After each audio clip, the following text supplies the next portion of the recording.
Okay, good evening, children. Today we are there with the topic Brick, Beads, and Bones. That is the very first chapter of CBSE Class 12th History.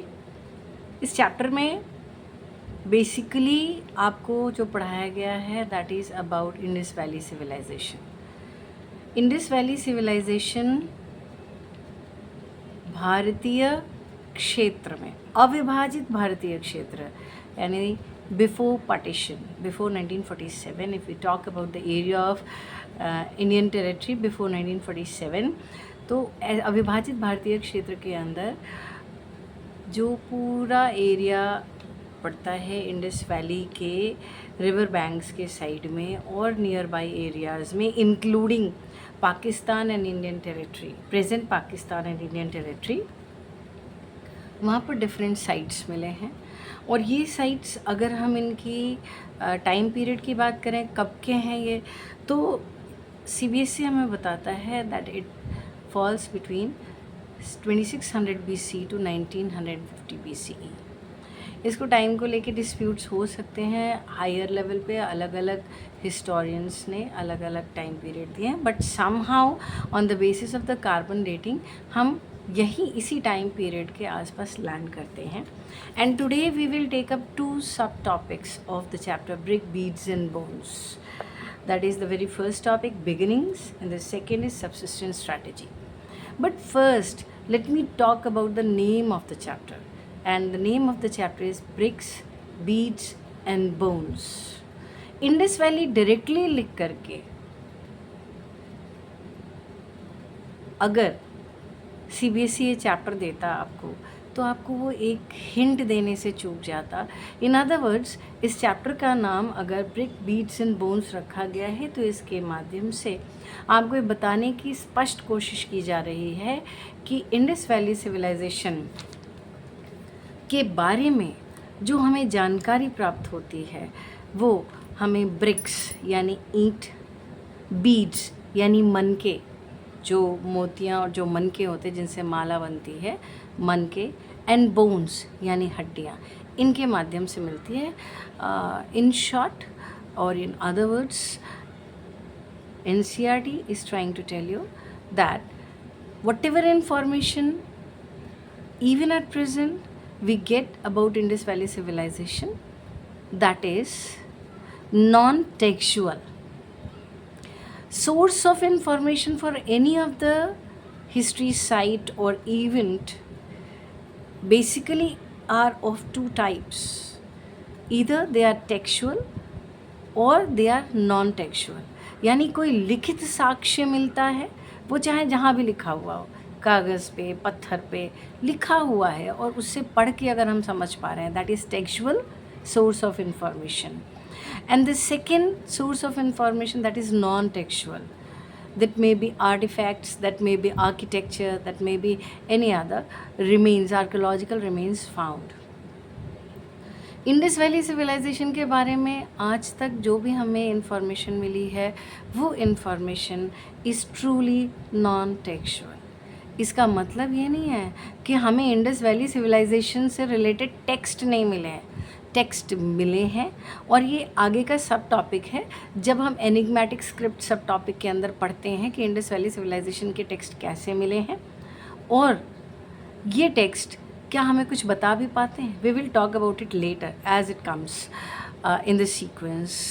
But here let me brief that नाम chapter का NCERT ने directly Indus valley Civilization नहीं लिख करके brick, beads and bones इसलिए रखा क्योंकि Indus valley Civilization के बारे में हमें जो भी इंफॉर्मेशन मिलती है वो इंफॉर्मेशन हमें उसके आर्टिफैक्ट्स, आर्कोलॉजिकल रिमेन्स और अदर रिमेन्स के माध्यम से ही मिलती है.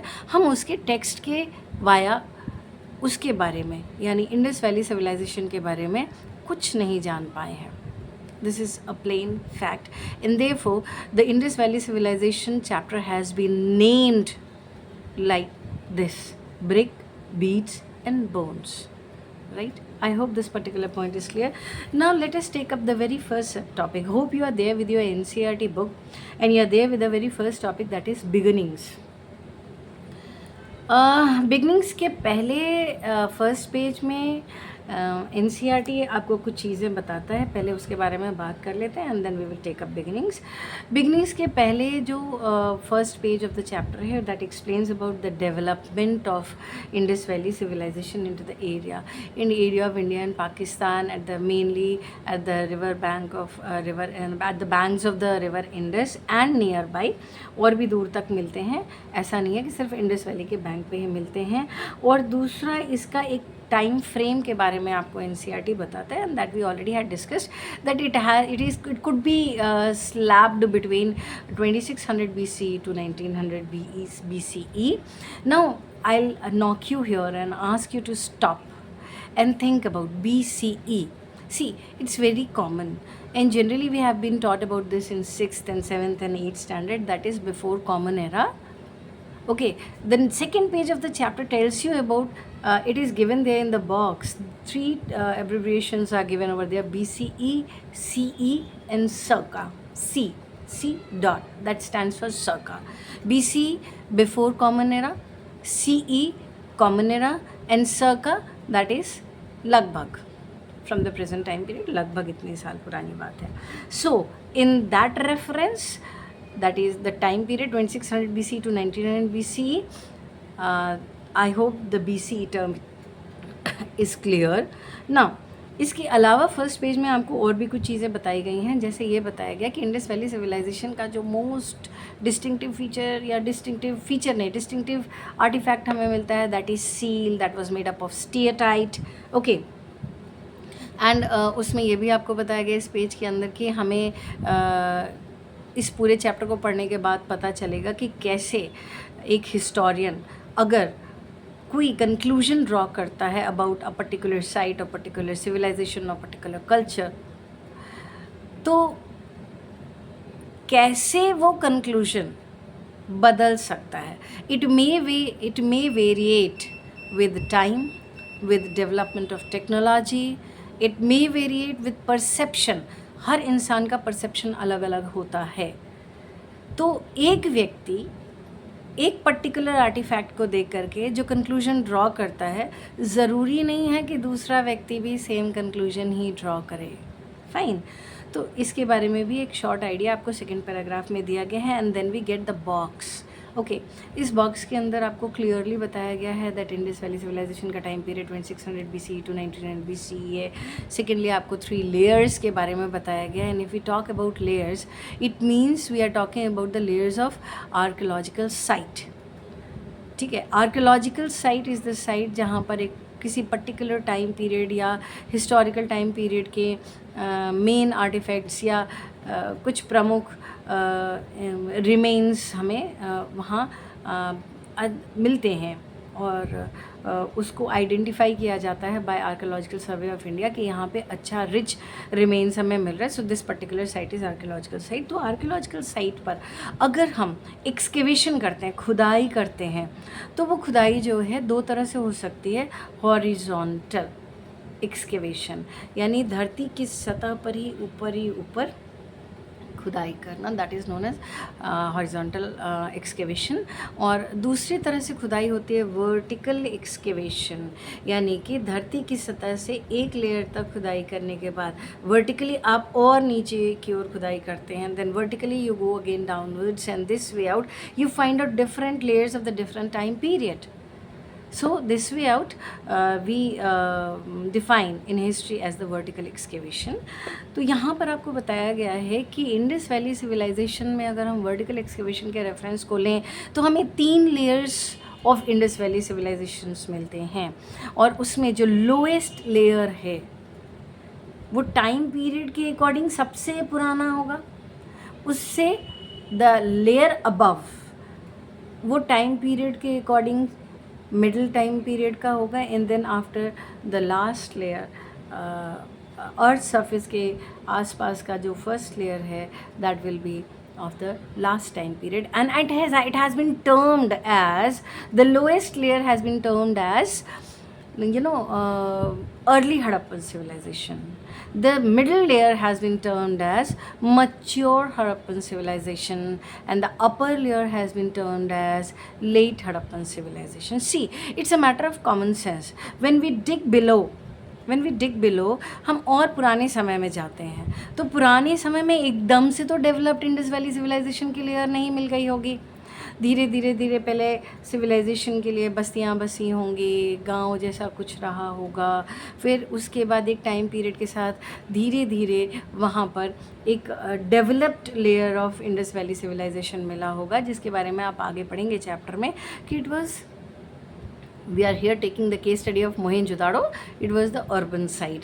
तो वहाँ अर्बन सिविलाइजेशन के हमें पूरे लेयर्स मिलते हैं. एंड देन जब अर्बन सिविलाइजेशन के mature time period and peak time period के बाद एक डाउनफॉल शुरू होता है, that we observe into the upper layer which has been termed as late Harappan civilization. I hope you're clear with this basic concept. If you are referring textbook, you definitely will be. Please post your doubts. If you are not clear with a particular point or term or any topic, please do post your doubt and let me know, so that I surely will be making video separately to make your doubts clear. Now the second topic, which the next page, the second page, when we turn off, and then we see that it is marked as beginning of the Indus Valley civilization. That is, time period is given, and it very clearly mentioned that was the early Harappan phase. And somehow we observe, it is given in NCERT कि early Harappan sites have been identified, either it has been abandoned मतलब लोग उसको खाली करके चले गए हैं, या वहाँ पे जलने के अवशेष मिले हैं. जिस भी वजह से सभ्यता के जो अवशेष मिल रहे थे, वो उनको देख के ऐसा लगता है कि अब इसके बाद यहाँ लोग नहीं रहते थे. This site has been abandoned. This way out they are very clearly mentioning. और फिर वो आपको वहाँ पे एक ऐसे एरिया के बारे में बात करते हैं विच इज़ जो इंडस वैली सिविलाइजेशन के अंदर होते हुए भी इंडस वैली सिविलाइजेशन के यूनिक फीचर्स के साथ एसोसिएटेड नहीं दिखता, बल्कि उसकी अपनी अलग फीचर्स थी, जैसे Jhukar Jhangar culture. It's mention over there. And then after when we talk about the second topic, second sub topic of the chapter, that is subsistence strategy. Subsistence strategy में आपको सिर्फ ये बताने की कोशिश की गई है कि इंडस वैली सिविलाइजेशन में एक डेवलप्ड सिविलाइजेशन तो थी, ठीक है, mature early Indus Valley civilization, then mature civilization, Indus Valley civilization और Harappan civilization में लोग व्यवस्थित ढंग से जी रहे थे और उनका जीवन यापन चल रहा था. तो वो जीवन यापन सबसिस्टेंस कैसे होता था, कैसे हमें पता चलता है कि लोग जो हैं वो अपना जीवन यापन करते थे. तो उसके लिए आपको 2-3 पॉइंट्स दिए गए हैं. बहुत clearly they are mentioning that हमें वहाँ पे जो जले हुए दाने मिले हैं, वहाँ पे जो हमें जानवरों की हड्डियाँ मिली हैं, हमें जो वहाँ टूटे फूटे यूटेंसिल्स मिले हैं, चाहे घर के अंदर चाहे घर के बाहर, इन सब से हमें पता चलता है कि वो कैसे जीवन निर्वाह करते थे. जैसे भोजन बनाते थे, पहली बात. दूसरा, बनाते थे तो उसके लिए किस तरह के यूटेंसिल्स का यूज़ होता था, चूल्हे किस तरह के थे. तीसरी बात, क्या बनाते थे, क्या अनाज वो यूज़ करते थे, lentils, chickpea etcetera. The list, whole list is given. And let me tell you that whole list given on the third page, that has been taken up by the CBSE. I think it is last year when they had given you MCQ. Just check out Dehradun region का, Noida CU का आप देखिएगा, वहाँ पे आपको एक question मिलेगा कि कौन से अनाज इंडस वैली सिविलाइजेशन में नहीं पाए गए थे. And it's very common PCS question. They are just picking up from there, but they are taking up NCERT lines only. Remember this. So whatever the toughest question you are going to get for 12th class or CUET, you are going to get from NCERT line. That should be very much clear in front of you. Fine. Subsistence strategy में तो भोजन पकाते तो किस तरह के अनाज होते थे. दूसरा, वहाँ पे जानवरों की हड्डियाँ मिली हैं, तो वो कौन कौन से जानवरों की हड्डियाँ मिली, they clearly specifying कि few animals were domesticated.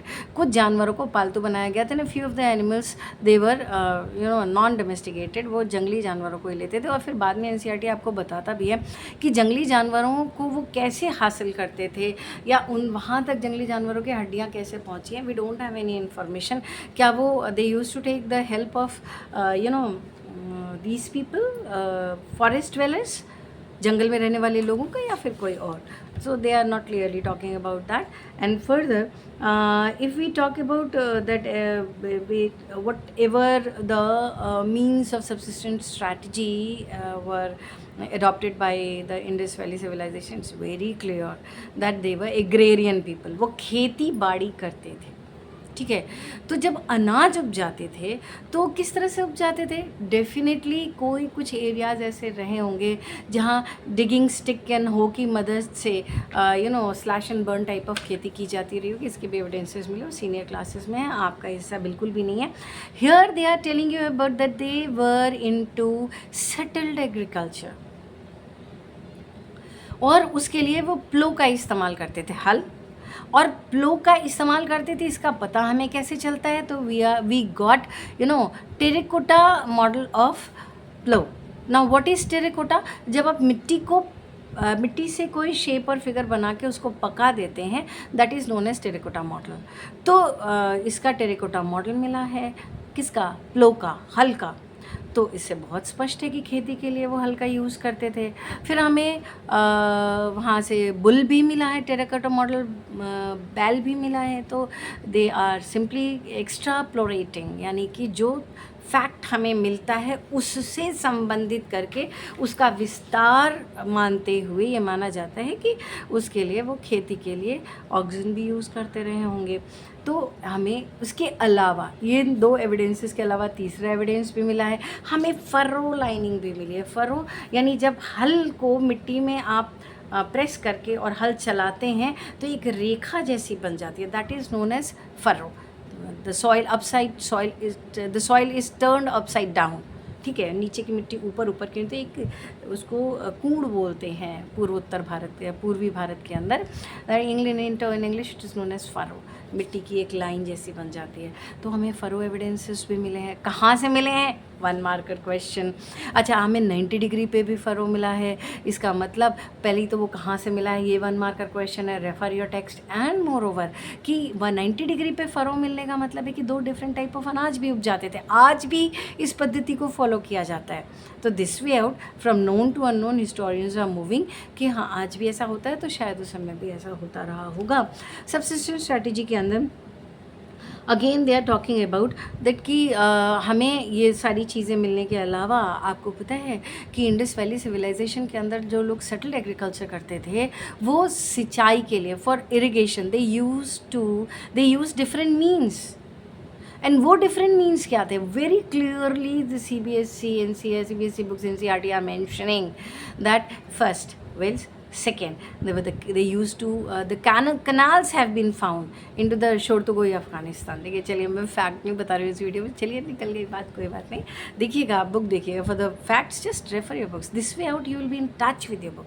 For me it's too easy to just let you know the facts here, ठीक है। And definitely for facts I will be placing quizzes, तो ताकि आपकी वो प्रैक्टिस भी हो जाए। Here I am with the topic to make you conceptually clear, ठीक है। कंसेप्ट क्लियर होना चाहिए कि चैप्टर में हम पढ़ के आ रहे हैं। For this particular purpose this video is now. इसके अलावा हमें जो मीन्स ऑफ एग्रीकल्चर के अंदर वेल का इस्तेमाल होता रहा होगा। दूसरा, हमें कैनाल्स के रेफरेंसेस भी मिले हैं। कई जगह से हम शायद ना ढूंढ पाए हों क्योंकि वहाँ पे एक मिट्टी की मोटी लेयर जम गई होगी, CBSE NCERT साफ बोलता है। लेकिन शोरतकोई अफगानिस्तान के अंदर हमें कैनाल्स के एविडेंसेस भी मिलते हैं। इसके अलावा धौलावीरा के अंदर, once you turn your page you see, Dholavira के अंदर वाटर रिजर्वायर भी मिला है। तो वाटर रिजर्वायर का इस्तेमाल क्या वो इरिगेशन के लिए भी करते थे और पर्पसेस के लिए भी करते रहे होंगे डेफिनेटली। सो नाउ अब ये डिफरेंट आर्टिफैक्ट्स जो हमें मिले हैं, जिसके बेसिस पे हम इंडस वैली सिविलाइजेशन के जो उनका सबसिस्टेंट स्ट्रैटेजी है उसको फिगर आउट करने की कोशिश कर रहे हैं कि कैसे और किस तरह से वो अपना जीवन निर्वाह करते थे। उसके रेफरेंस में नेक्स्ट पेज पे बुक ने आपको बाकायदा एक बॉक्स में सेटल क्वर्न करके टॉपिक, सिलबट्टा, सिलबट्टा, सेटल क्वर्न, उसके लिए पूरा एक डिटेल्ड बॉक्स दिया है और आपको बताने की कोशिश की है इस बॉक्स के अंदर कि इंडस वैली सिविलाइजेशन से हमें सेटल क्वर्न के एविडेंसेस मिले हैं और कुछ इस तरह से कि उसका कन्वेक्स बॉटम होता था, मटके की तरह उसका कुछ ऐसे कन्वेक्स बॉटम होता था। कनकेव हमें पता है ना, गुफा में घुस गए तो कनकेव, तो इस तरह से convex, this surface is known as convex. तो कन्वेक्स बॉटम वाला सिलबट्टा मिला है हमें, एंड ये कन्वेक्स बॉटम इसलिए क्योंकि उस सिलबट्टे को वो कहीं फिक्स कर देते थे और तब जब ऊपर से वो टू इन फ्रो मोशन आगे पीछे करके जो मसाला पीसते हैं बट्टे से, तो उसमें वो सिलबट्टा खिसकता नहीं था, तो वो मिला है। और उसके बारे में पता कैसे चला हिस्टोरियन, वहाँ आर्कियोलॉजिकल साइट पे काम करने वाले हिस्टोरियन को पता ऐसे चला कि जब वो सिलबट्टा मिला और वो रखा हुआ था तो उनका जो कुक था ही केम एंड आस्क्ड कि सर मैं क्या इसको ले जा सकता हूँ, मसाला पीसने के काम आएगा। And this way out it, you know, somehow it was connected by the historian कि अच्छा तो इसका ये इस्तेमाल होता रहा होगा। इस रेफरेंस के द्वारा NCERT आपको बताना चाहता है कि जब हम किसी आर्कियोलॉजिकल साइट से कोई एविडेंसेस पाते हैं तो उसका अर्थ क्या हो सकता है। जब हम उसको समझने की कोशिश करते हैं तो basically as a historian, as a individual, we use to connect from known to unknown. आज इसका किस तरह से इस्तेमाल होता है, इसको अगर हम समझ लेते हैं तो उसी तरह का शायद कोई इस्तेमाल उस समय में होता रहा होगा। This is the theory of known to unknown where this topic ends. So definitely we are going to meet again with the second class on my channel. Be in touch. We'll start with the third and fourth subtopic of the very first chapter, brick, beads and bones. Till the time,